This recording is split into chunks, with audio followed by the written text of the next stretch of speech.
Hello friends, welcome to Exam Tricks. This video is first part of the series covering the topic climate from Unit 4 of NCERT Class 11. This unit contains 5 chapters and there will be 5 videos for each chapter. The first video covers atmosphere, composition and structure. Second one will cover insolation. Third one will cover pressure belts, winds, planetary, seasonal, etc.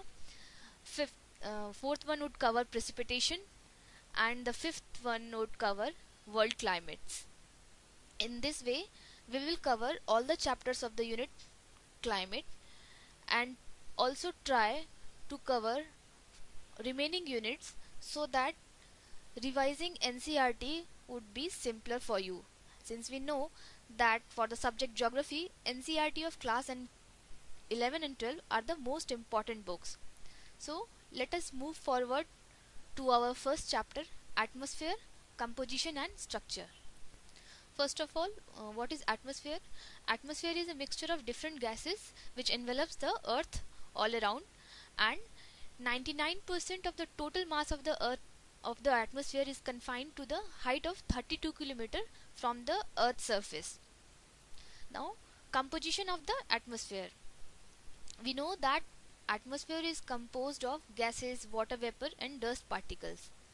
The four important gases of the atmosphere are nitrogen, oxygen, argon and carbon dioxide. This importance is on the basis of amount of the gases present in the air. Since in the atmosphere nitrogen is 78.08%, oxygen is 20.9%, argon is 0.93, carbon dioxide is 0.036. You need not to remember the exact figure, but at least you should have in your mind few important things such as the percentage of argon is more than carbon dioxide, and hydrogen presence of hydrogen is least among the gases. You can remember the gases in the descending order by forming any sentence. For example, I have formed here one sentence: no AC in the new house. In this sentence, N is for nitrogen, O is for oxygen. In the AC, A is for argon, C is for carbon dioxide. New, Ne is for neon. In the house, H is for helium. You can form your own sentence. Now some important facts related to these gases are: first, that oxygen will be almost negligible quantity at the height of 120 km. Second, carbon dioxide and water vapor are found only up to 90 km from the surface of the earth. Third, ozone is found between 10 and 50 km above the earth's surface, mainly in the stratosphere. Fourth, carbon dioxide is transparent to the incoming solar radiation but opaque to the outgoing terrestrial radiation, and for this reason carbon dioxide is called greenhouse gas because it traps the solar radiation which radiates from the heated earth. Another important fact worth remembering is that water vapor decreases with altitude. It also decreases from the equator towards the poles. Dust particles are also part of the atmosphere, and the higher concentration of dust particle is found in the subtropical and temperate regions due to dry winds in comparison to equatorial and polar regions. These were the 6 important facts in the first page of the chapter. Now let us move to the structure of the atmosphere. The atmosphere can be divided and is divided into 5 layers. These are troposphere, stratosphere, mesosphere, thermosphere and exosphere.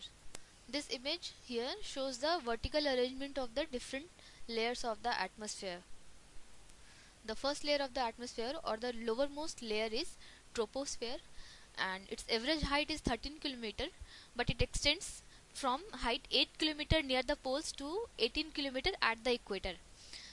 It is more thick at the equator because of the heat which transports it to greater heights.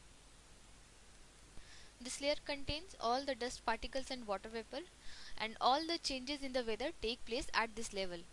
Here temperature decreases at the rate of 1 degree centigrade for every 165 meter of height.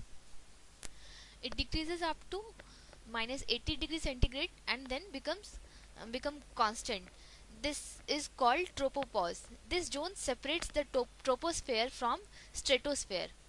After this tropopause begins the layer stratosphere.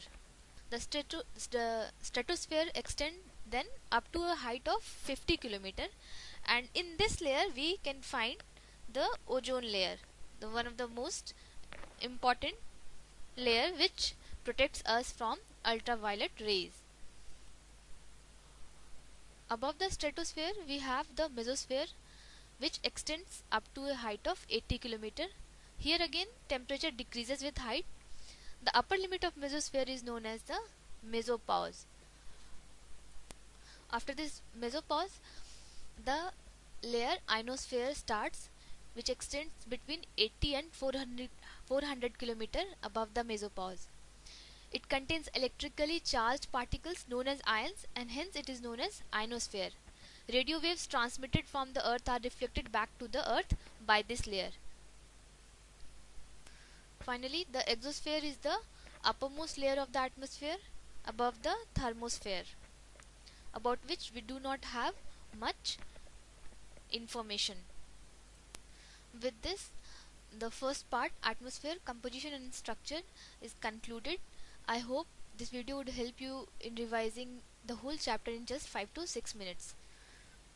I will be uploading all the remaining videos of this unit climate. Hope you like this video. Thanks for watching.